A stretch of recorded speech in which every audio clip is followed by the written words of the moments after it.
आज की हमारी कहानी 100 साल से भी अधिक पुरानी है। यह कहानी जर्मनी देश के शहर म्यूनिख से 70 किलोमीटर दूर ग्रुबर गांव से कुछ दूरी पर बना एक फार्म हाउस की है। नमस्कार दोस्तों। तो कहानी में आगे बढ़ने से पहले मेरा आप सभी से करबद्ध निवेदन है कि इस चैनल को सब्सक्राइब कर लें, ताकि मुझे आपको इस तरह की सच्ची घटनाओं पर आधारित क्राइम स्टोरी की कहानी सुनाने का मौका मिलता रहे। तो चलिए बढ़ते हैं कहानी के साथ। इस फार्म हाउस का नाम हिंटर कैफे है।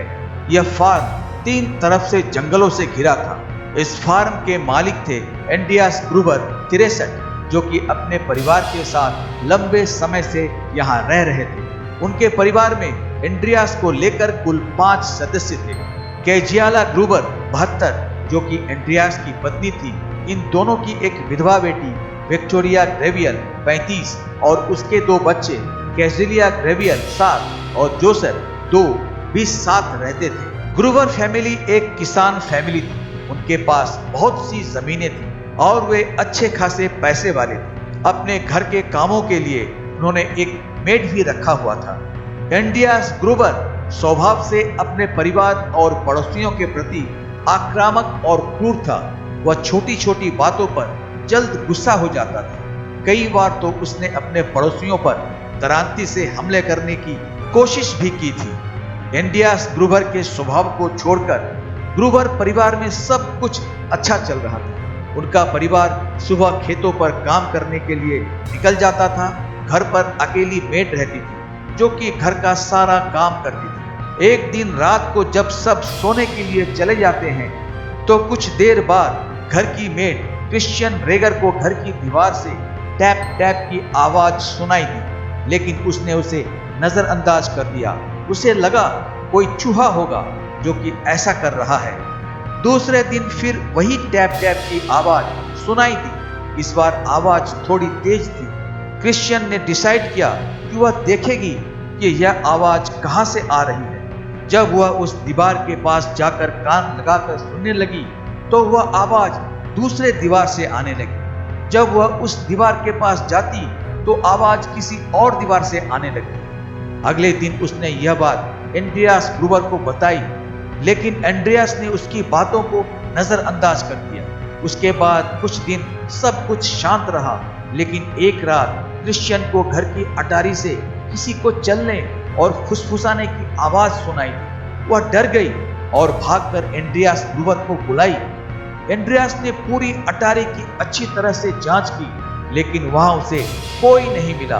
उसने क्रिश्चियन को समझाया कि यह तुम्हारे मन का भ्रम है, लेकिन ये चीजें आगे चलकर और बढ़ गई। एक दिन जब ग्रुबर फैमिली का कोई भी सदस्य घर पर नहीं था, घर पर सिर्फ मेड क्रिश्चियाना अकेली थी, उसे फिर अटारी से किसी की चलने की आवाज सुनाई दी। उसके बाद उसे दीवार से फिर टैप टैप की आवाज सुनाई देने लगी, जिससे वह बहुत ही ज्यादा घबरा गई और डर गई।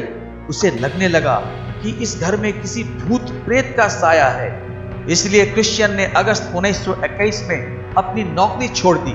क्रिश्चियन के नौकरी छोड़ने से ग्रुबर फैमिली को प्रॉब्लम होने लगी, क्योंकि ये लोग सुबह खेतों पर काम के लिए निकल जाते थे और घर का काम करने के लिए कोई नहीं होता था।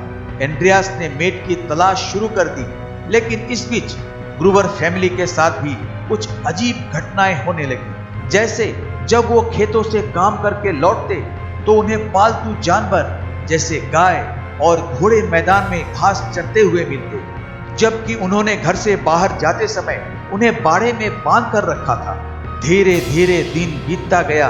समय आया मार्च 1922 का।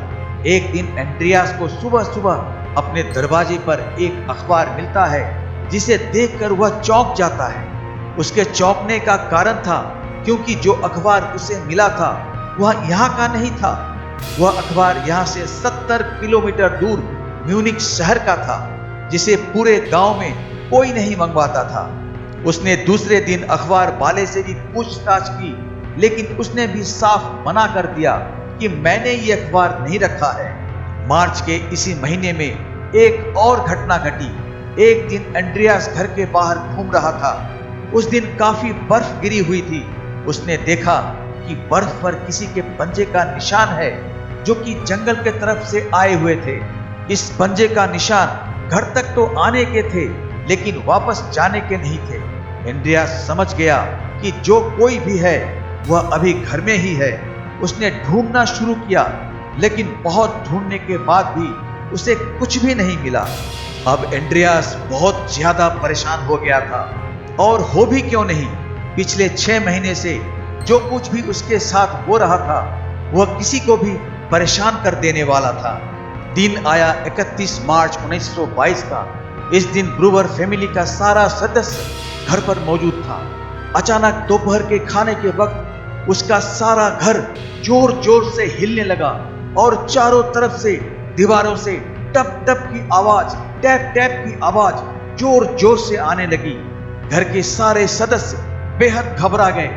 उन्होंने सारे दीवारों पर कान लगाकर उस आवाज के आने को, सोर्स को खोजने की बहुत कोशिश की, लेकिन वो जिधर भी अपने घर में जाते, जहां से लगता था कि वो आवाज निकल रही है, वो आवाज वहां से गायब हो जाती।